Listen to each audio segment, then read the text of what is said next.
Bitfama Chenda mukaga katonyeze 3 Kampala ne chenda mu katonyeze 0 Masaka amawulire gakusomera John Mark Segawa gakakutusibwako White Star Magic Detergent sabuni wobunga tukuza. Mu mawulire g'essaawa eno ebyokwerinda binywezeddwa mu Kampala n'emiriraano oluvannyuma lwa poliisi n'ab'ebyokwerinda abalala okufuna amawulire ag'obukessi nga waliwo ekibinja ky'abawuludda oluvuganya gavumenti abateekateeka okwekalakaasa okutandika n'olunaku olwaleero. Okusinziira kwa Miiko omwogezi wa poliisi mu Kampala n'emiriraano Luke Oyesigire kitegeezeddwa nti abakulu abali mu kuteekateeka okwegugunga kuno bazze bakunga abantu ku mikutu egya social media okuli Facebook ne WhatsApp nga bagamba nti obudde bwe buno okulwanirira obuwanguzi bwabwe nti tajja kulayira wabula poliisi erayidde n'erabula n'esekulabula wamu n'ab'ebyokwerinda abalala oyo yenna anaagezaako okugenda ku luguudo okwekalakaasa nti agenda ng'alaamye.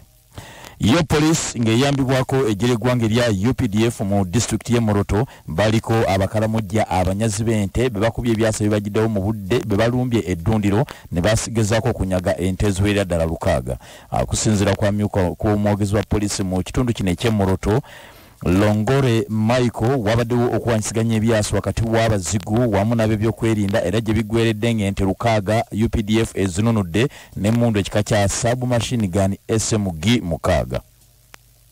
Eyo nga tuvuddeyo abaana abawala basabye gavumenti bakwatirwe ekisa bawe enkampa ze basobola okweyambisa nga bagenze wa musoke nga bwe kiri nti gavumenti ejja egaba obupiira bukalimpitawo obwobwereere. Bwe babadde boogerera mu nteekateeka yategekeddwa okubaganya ebirowoozo kibiina ky'abakyala mu paalamenti ekya Wopa nga bakuza olunaku olw'abakyala abayizi abavudde ku ssomero lya St. Aloysius Vocational Secondary School Rakai nga bakulembeddwa mu Nakalyango Sumaiya bategeeza nti abaana abawala bangi nnyo abasajja babatunuulira nnyo era ne bagezaako kubeeyambisa olw'okuba bagezaako oluusi okubayamba nga bagenze mu mbeera zino ez'ekikyala kwe kusaba gavumenti ebadduukirire mu mbeera eno. Minister wa Kampala Betty Amongi ayogedde ku kya Kampala Capital City Authority okulwawo okuggulawo paaka ya taxi enkadde nga bwe kyabadde kiteekeddwa okubeera oluvannyuma lw'okumaliriza emirimu gyayo. Okuggulawo paaka enkadde kwali kuteekeddwa okubeerawo Sabbiiti gye tukubye amabega wabula kino tekyasoboka ekyalese abateekeddwa okukolera muno emirimu nga bali mu kutootoma nga Sseggwanga gye bawadde amanaabemu wabula Minister Betty Amongi agambye nti paaka eno bagenda kakasa nti bagiggulawo omwezi guno tegunnaggwako.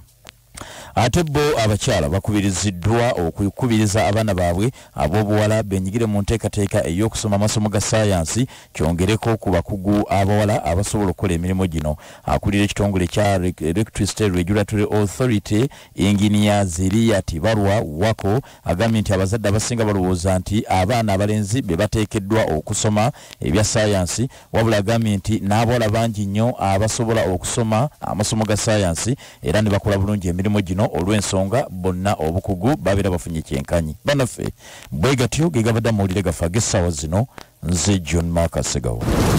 Entebereza y'obudde musisimuka. Mbere ya budde wale kubanga atakumidde ku Beat FM ekintabiro ky'omuziki ekisinga banalwero banange mugamba mutya naye nga jikita mwine omukisa gwa bitundu anaku 10 okufunayo ku nkuba olwaleero ku makya kijja kuba kiddedde kitonotono n'akawungeezi era ati akajja kuba kusana naye nga sika amaanyi.